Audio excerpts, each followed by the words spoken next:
Olá pessoal, tudo bom? Então voltando aqui com os nutrientes, né? Vamos falar sobre a presença dos nutrientes na água.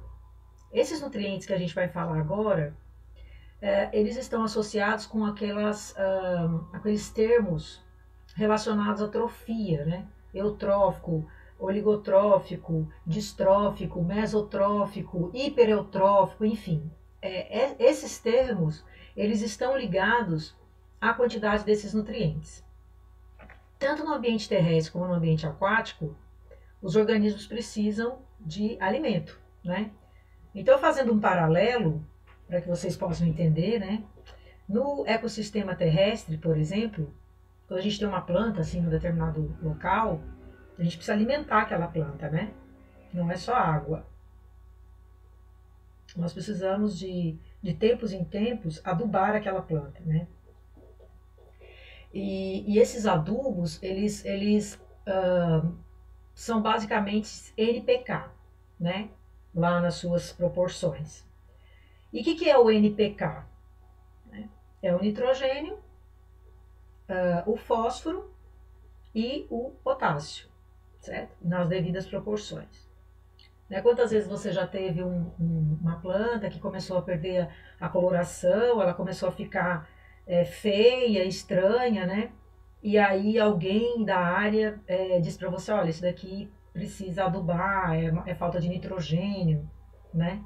Enfim, então esses nutrientes, do mesmo jeito que eles atuam no ambiente, no ecossistema terrestre, ele também vai atuar no ambiente aquático, né?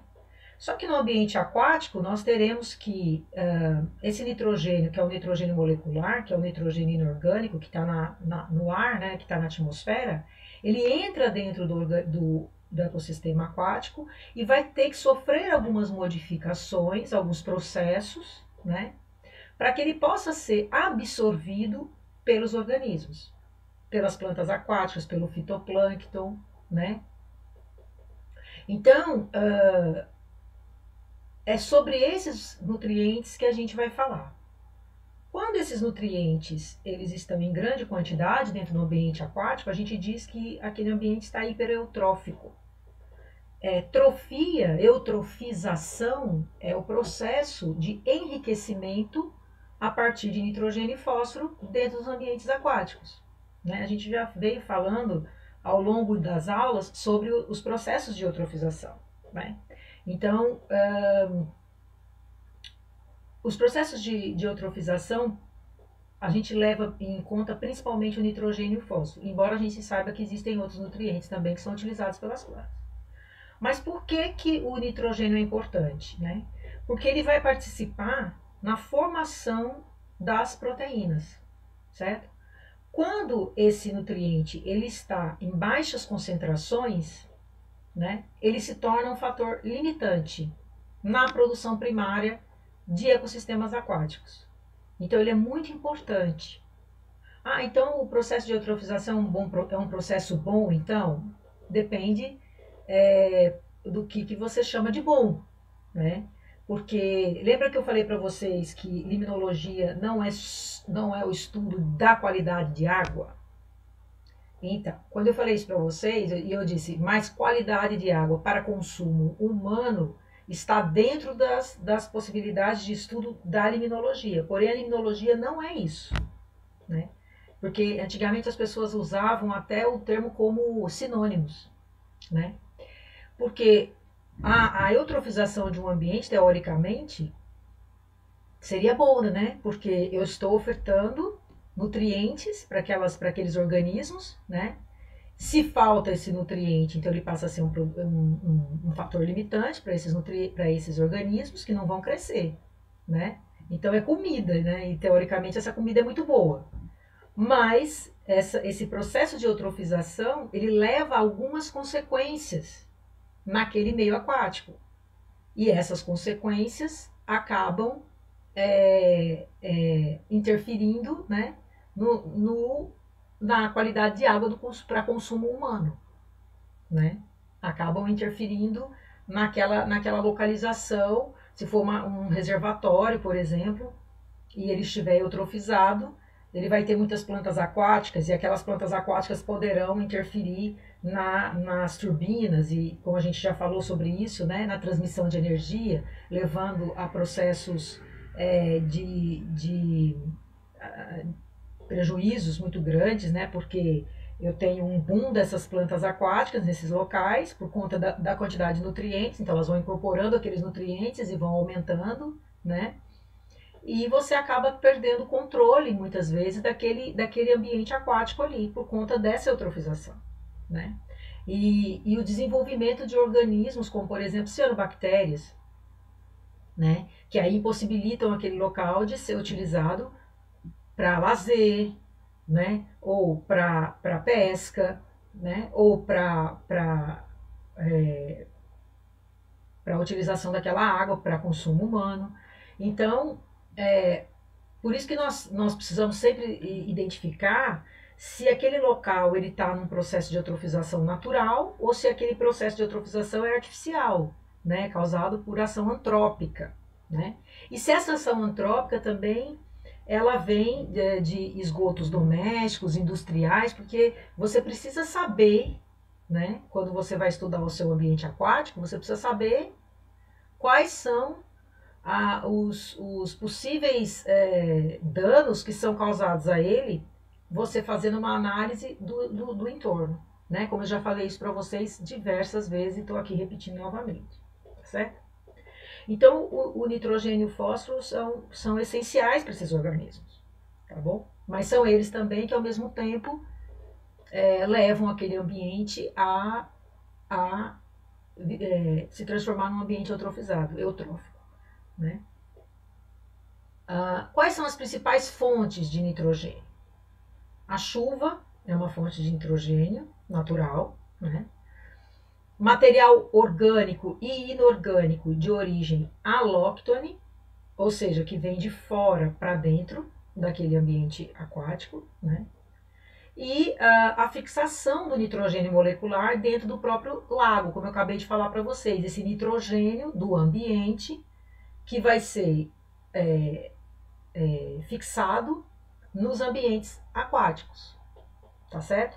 Porém, ele vai ter que sofrer transformações para que ele possa ser utilizado pelos organismos aquáticos naquele meio, porque o nitrogênio molecular, na forma que ele está na atmosfera, ele não é absorvido pelos organismos aquáticos, tá certo? Ele vai precisar dessas transformações. Então, quais são as formas que eu tenho de nitrogênio? Eu tenho o nitrito, o nitrato, amônio ou amônia, o íon amônio, tá? O óxido nitroso e o nitrogênio molecular, né? Essas formas são as formas inorgânicas do nitrogênio. Além dessas formas, eu tenho o nitrogênio que é orgânico, dissolvido, que é resultado do quê? Ou particulado, né? Nitrogênio particulado, que vem das bactérias, fitoplânctons, zooplâncton, detritos. E o nitrogênio orgânico dissolvido, que são os peptídeos, as purinas, as aminas, os aminoácidos. Esses organismos que estão ali vivendo, eles têm nitrogênio e trocam esse nitrogênio com o meio, né? Através das excreções. Quando eles morrem, eles devolvem tudo aquilo que eles utilizaram em sua biomassa. No momento em que eles morrem, todos esses peptídeos, essas aminas, esses aminoácidos, são devolvidos para o meio. Quanto mais esses organismos tiver a presença desses organismos naquele local, mais vai ser devolvido para o meio e vira um ciclo, né? Ok? Então, nós temos essas formas orgânicas, dissolvidas, formas particuladas e temos as formas inorgânicas do nitrogênio. O que a gente estuda em limnologia são essas formas inorgânicas de nitrogênio que a gente faz as análises na água, né? Quando a gente vai fazer análise de nutrientes na água para saber se aquele ambiente está eutrofizado ou não, a gente faz nitrito, nitrato, amônia, né? E nitrogênio total. O nitrogênio total seria o quê? A soma do nitrito, do nitrato e da amônia. Aí eu tenho o valor do meu nitrogênio total.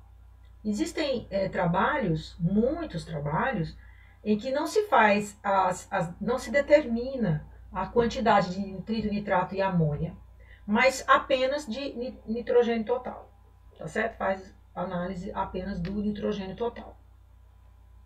Então, lá naquela tabela que vocês estão construindo, vocês podem colocar nitrito, nitrato e amônia, miligramas por litro menos 1, tá certo? E também nitrogênio total, é NT, tá? Nitrito, nitrato, amônia. Vocês colocam a grandeza, né? Miligramas por litro menos 1. E coloquem as fórmulas também, né? Nitrito NO2, desculpa, o nitrato NO3, a amônia ou amônio NH3 e o íon amônio NH4. Tá certo? Então, essas são as formas. Não, desculpa, o íon amônio a gente não coloca, não. É nitrito, nitrato e amônia. Quando a gente faz análise de amônia, a gente está fazendo, na verdade, a análise do íon amônio. Tá bom? Que é, na verdade, quando eu falo amônia, é um termo que eu uso. Quanto deu sua amônia, né? Num trabalho, assim, de limnologia, né? De qualidade de ar. E aí a gente não fala íon amônio, a gente fala amônia, tá? Que é o resultado do íon amônio mais da amônia, tá bom? Vocês vão entender agora mais pra frente quando eu for falando dos processos. Bom, os produtores primários, eles têm uma afinidade pelo nitrato e pelo íon amônio. A gente sempre estudou, nesse livrinho vermelhinho de 1988 do Esteves, né? A gente sempre estudou que o nitrato era a forma mais assimilável pelos produtores primários dentro do ambiente aquático, tá? Mas já na publicação dele no livro novo dele, de 2011, aquele da capa azul, a gente já tem uma informação um pouco diferente, que o íon amônio é que é realmente o mais importante, assim, para a forma mais assimilável pelos organismos aquáticos, tá certo? Eu vou falar especificamente de cada um. As principais fontes do nitrogênio orgânico dissolvido, que eu falei agora há pouco, é a senescência, né? Quando eu falei para vocês, senescência e envelhecimento é a mesma coisa, né? Herbivoria. Lise celular, que é quando a célula, né, na senescência, ela morre, né? Ocorre o processo de lise celular. Decomposição e a excreção pelas macrófitas e fitoplâncton, principalmente as cianobactérias. Então, elas que contribuem para o incremento de nitrogênio orgânico dissolvido. Ok? Bom, nós temos então a formação da amônia. Então, como é que a amônia vai ser formada, né? O processo de formação da amônia, né, que a gente fala amônio, não é o íon amônio, tá? Da amônia. A amônia é chamado processo de amonificação, que é o processo de formação da amônia, e esse processo ocorre durante o processo de decomposição da matéria orgânica. Então, olha só a importância da matéria orgânica, né, gente? Essa matéria orgânica, uma vez que chegue até o ambiente aquático, nós já falamos quais são as formas dessa matéria orgânica chegar no ambiente aquático, ela vai sofrer esses processos, né, de modificação, para que esses organismos possam absorver aquela matéria orgânica. Então, como é que eles vão fazer para absorver os nutrientes ali para a constituição da sua biomassa, né? Então, eles precisam das formas assimiláveis, tá certo? Então, o processo de amonificação, na verdade, todos os processos de formação das diferentes formas, né, do nitrogênio, eles vão estar dependentes de outras variáveis que a gente já estudou dentro do ambiente aquático. Também é importante frisar isso, tá certo? E como, por exemplo, o pH e a temperatura. Isso é importante. E um outro processo também muito importante, se vocês prestarem atenção aí nesse gráfico, vocês vão ver que ele está evidenciando as camadas, né? O epilímnio e as camadas do meta, que é o meio, e do hipolímnio. Lembram disso, né? Então, esses extratos também no ambiente aquático são extremamente importantes para a formação dessas formas de nitrogênio, tá bom? Vocês vão entender por quê. Então, a amonificação, que é a transformação do nitrogênio em amônia, né? Ela vai ocorrer em local que tenha oxigênio ou que também não tenha oxigênio, ou seja, da decomposição aeróbica e anaeróbica da matéria orgânica, né? E quem faz essa decomposição da matéria orgânica são as bactérias. E nós temos bactérias que são aeróbicas e nós temos bactérias que são anaeróbicas, né? Então, nós temos dentro de um ambiente aquático, nós temos um local onde a gente sabe que tem oxigênio, como nós já vimos anteriormente, quando eu falei de estratificação para vocês, e nós sabemos que lá também tem um local que não tem oxigênio, ou que tem pouco oxigênio, que é exatamente onde você tem o processo de decomposição, que é mais próximo do sedimento, né? Quando eu estou chegando mais próximo do sedimento, eu vou tendo uma diminuição do meu oxigênio. Então, a amônia, ela pode ocorrer, a formação dela vai ocorrer tanto nos locais, né, intermediários, como os locais mais profundos, próximos ao hipolímeno, próximos ao sedimento, tá bom? E também, essa amônia, ou ácido amônia, né, ela vai depender do pH. Então, quando tem um pH ácido ou neutro, né? Então, um pH baixo até 7, né? Um pH que varia até 7, né? De baixo até 7, ou seja, ácido até neutro, a amônia ela vai se transformar no íon amônio, ok? E se o pH estiver básico, essa amônia ela vai ser liberada para a atmosfera. Entendeu? Num outro processo que eu vou falar para vocês mais para frente, tá certo? Então, a produção de amônia, ela está diretamente relacionada à produtividade do sistema.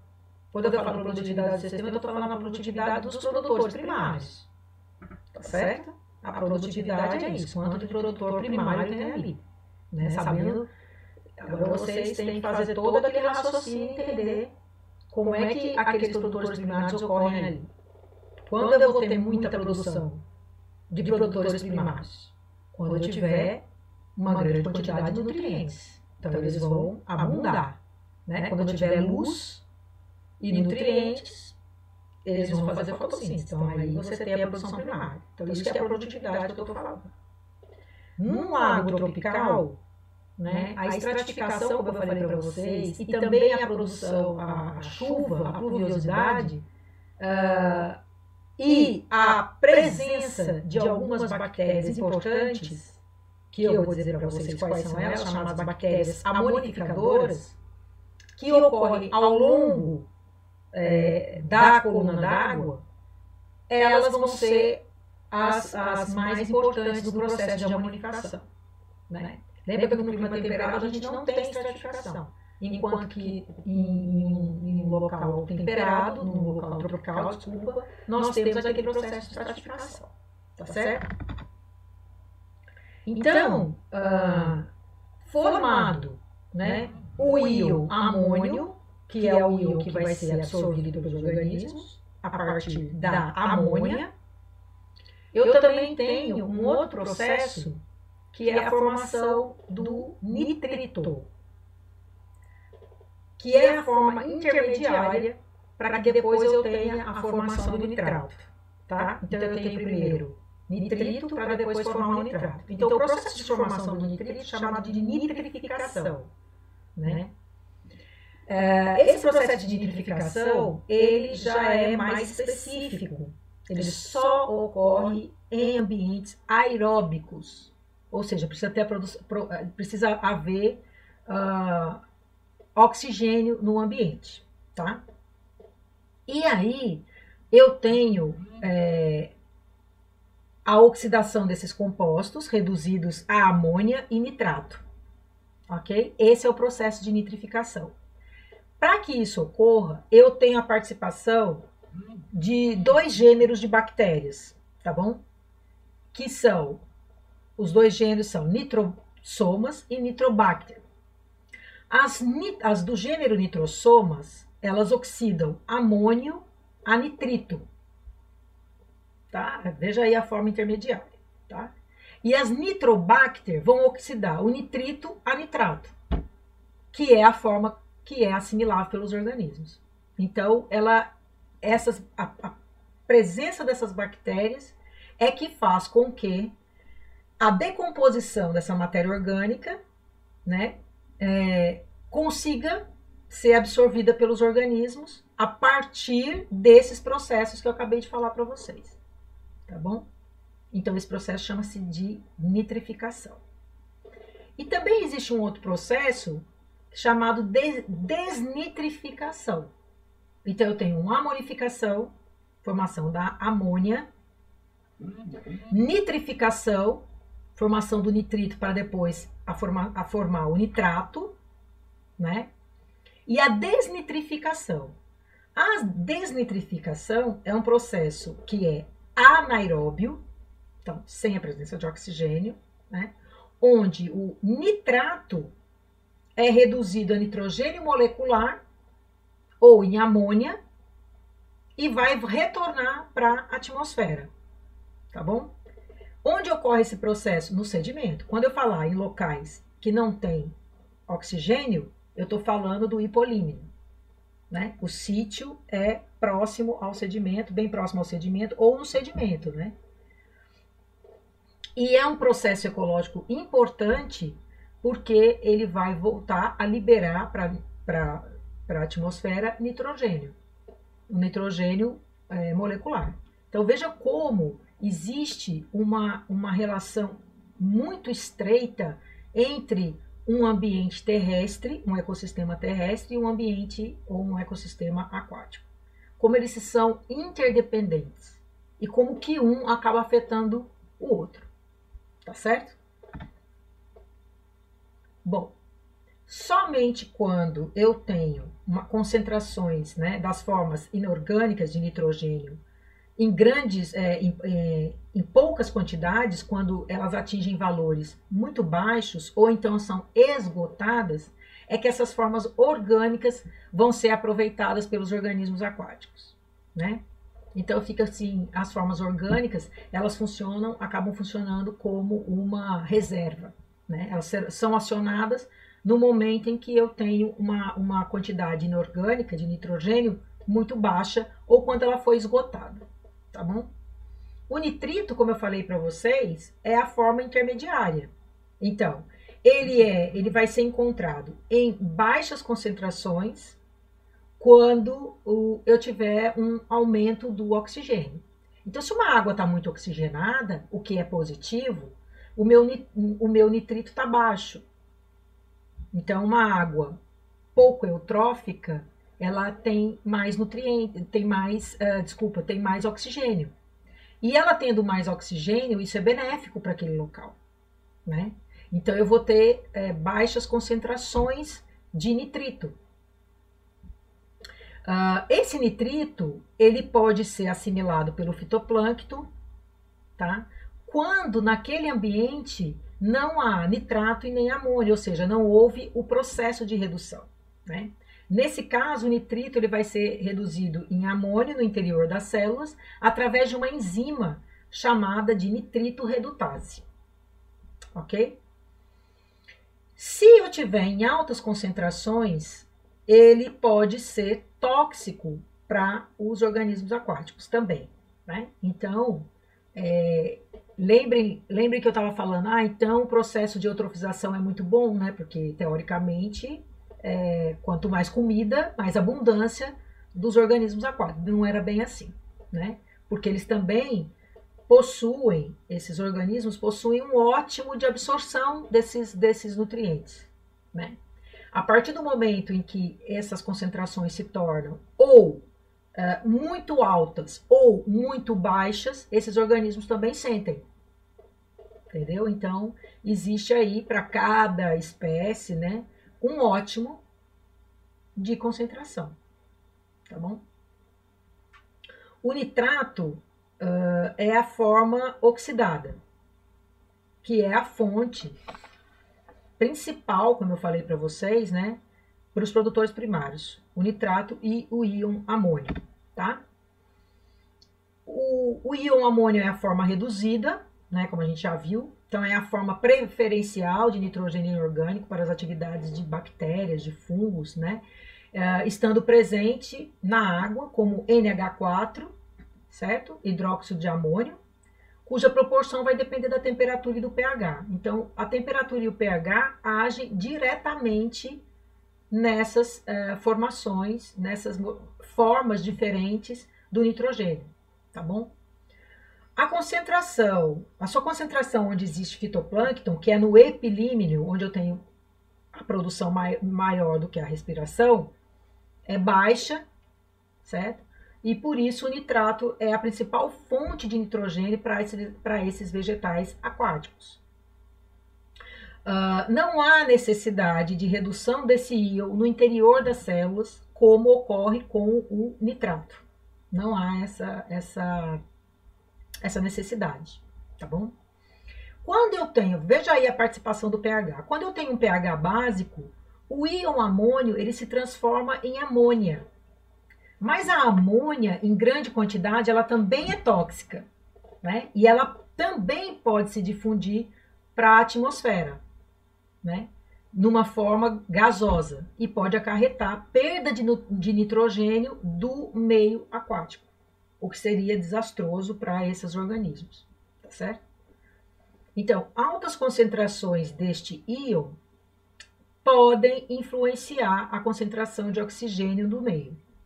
Eu vou dar um exemplo para vocês muito interessante, que ocorre muito, e a gente não sabe que a gente faz ciência no dia a dia da gente, tá? Por exemplo, eu tenho um aquário na minha casa, cheio de peixinhos, tá certo? E aí eu preciso viajar.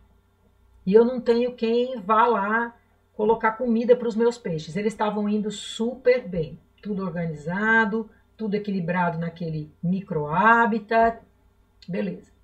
Aí eu preciso viajar e não tenho ninguém para colocar comida lá. Aí eu penso assim, bom, eu saio amanhã de manhã, né? Amanhã, 4 horas da manhã, eu tô pegando um voo para viajar. O que eu vou fazer? Um pouco antes de eu sair, eu vou dar muita comida para eles, porque eu vou passar 3 dias fora e quando eu voltar eles não vão morrer, porque eu vou dar tanta comida para eles que vai ficar até sobrando lá naquele aquário e eles vão comendo e não vão sentir fome. Passado 3 ou 4 dias, você volta e os seus peixes morreram. E os que estão lá sobreviveram, tá cheio de fungo no corpo. O que foi que você fez de errado? Bom, você colocou muita comida. Você eutrofizou o meio. Porque o peixe, ele não vai comer toda aquela comida. Ele vai comer aquela quantidade que ele consegue comer naquele dia, naquele momento. Quando você jogou, ele comeu. O que não foi comido por eles vai ser depositado lá no sedimento. E vai ter decomposição. Porque você tem fungos e tem bactérias ali, né? Se você colocou demais, essa decomposição vai ser extremamente alta, né? Porque tem muito material ali da ração para ser decomposto. A ração é matéria orgânica, né? E aí você começa o processo todo de eutrofização daquele meio. E começa a acontecer o quê? O oxigênio começa a diminuir. O oxigênio daquele local começa a diminuir. Porque você tem aí a ação dos fungos e bactérias para decompor, né? Então, quando você chega, o seu peixe morreu e você não entendeu o que aconteceu. Foi exatamente isso. Você colocou ração demais. E isso, gente, ocorre em aquário com a gente e ocorre também até em cativeiro de camarões e peixes, né? Que às vezes a pessoa corre esse risco, assim, de fazer isso, né? Colocar muita ração além do que você tem de organismos ali para poder comer aquela ração. Tem que fazer uma conta para saber a quantidade de organismos que tem ali, para saber a quantidade de ração que você coloca, que ele é capaz de comer e que você pode colocar no sistema. Porque senão você eutrofiza o sistema, diminui o oxigênio, né? A decomposição vai usar muito desse oxigênio e o ambiente fica anóxico, o peixe morre. Sem falar que ele às vezes fica com fungos também na sua, né? Preso neles, fungos e bactérias que atacam o peixe também. Isso também é muito comum, né? Acontecer. Então, quando você coloca muita ração, além de você alterar a quantidade de oxigênio também, você altera o pH também do local, né? E esses peixes começam a excretar amônia também. Então você tem, e aí a amônia, ela é muito tóxica também, em grande quantidade, né? E aí você criou ali um meio completamente por conta de um erro que você cometeu, que foi colocar muita ração um pouco antes de viajar. Então, o que você deve fazer quem tem aquário? Eu me programo, né? Por exemplo, se for uma viagem programada, né? Eu sei que eu vou viajar segunda-feira. Então, eu começo a colocar um pouco mais vezes por dia ração. Porque o peixe vai comer mais. Toda vez que você coloca um pouquinho, ele come. Então, se você colocava ração 3 vezes por dia, de manhã, de tarde e de noite, sei lá, então você vai colocar 4, 5 vezes, mas pouco. Capaz dele comer. Porque aí ele fica com uma reserva no organismo dele, uma reserva energética. Entendeu? E não aquele monte de ração que vai para o fundo e que vai ser decomposto. Entenderam o processo? Bom, o nitrogênio molecular, tá, pode apresentar altas concentrações no meio aquático com pouca solubilidade. Então, a sua distribuição é pouco homogênea, certo? E no hipolímino, ele apresenta alta saturação devido ao hipolímino ter uma baixa temperatura e ao processo intenso de desnitrificação. Lembram que a desnitrificação ocorre lá no hipolímino, que é quando esse nitrogênio ele vai voltar novamente para a atmosfera, tá? O óxido nitroso, gente, é formado exatamente no processo de redução do nitrato, que é quando você tem o processo de desnitrificação, né? E oxidação da amônia e nitrito por bactérias nitrificantes. E aí você tem a formação do óxido nitroso. Esse óxido nitroso em ambientes aquáticos, quando ele aumenta muito a concentração, ele pode ser reduzido, né, a nitrogênio molecular, N2.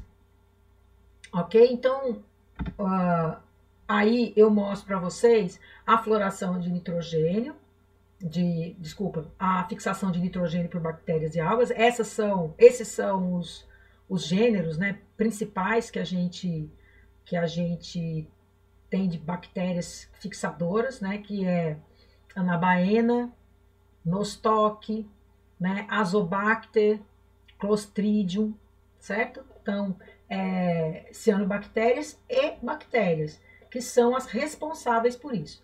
E elas são responsáveis, lembrando lá da aula de criptogâmica, quem pagou criptogâmica, quando o nome da disciplina era criptogâmica, ou quem pagou protistas, depois que a disciplina mudou de nome, né? E agora que ela vai mudar de nome de novo. Então, se lembra que essas cianobactérias, elas possuem uma estrutura, né, muito importante, que é o heterocisto.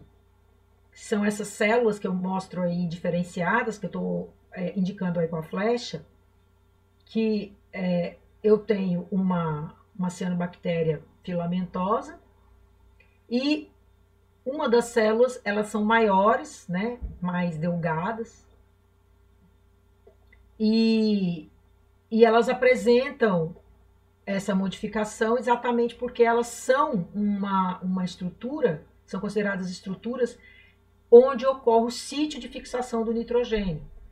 Essas cianobactérias, quando a situação do meio onde elas estão não estão favoráveis, e elas poderiam morrer, elas lançam mão desse nitrogênio que foi fixado quando as condições eram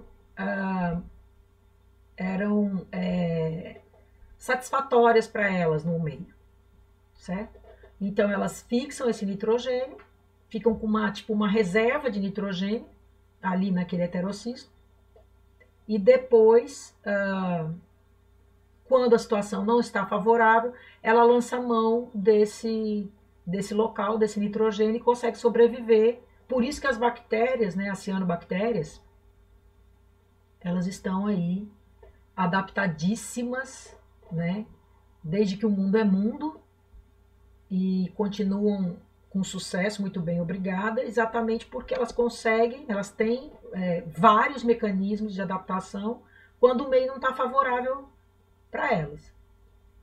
E uma das adaptações é a presença dessa célula diferenciada, que é o heterocisto, e o acineto, né?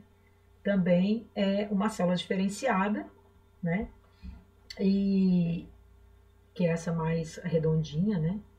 E também fixadora de nitrogênio. Tá certo? Agora a gente vai falar da distribuição vertical de nitrato, nitrito e nitrogênio amoniacal, ou nitrato, nitrito e amônio, tá certo?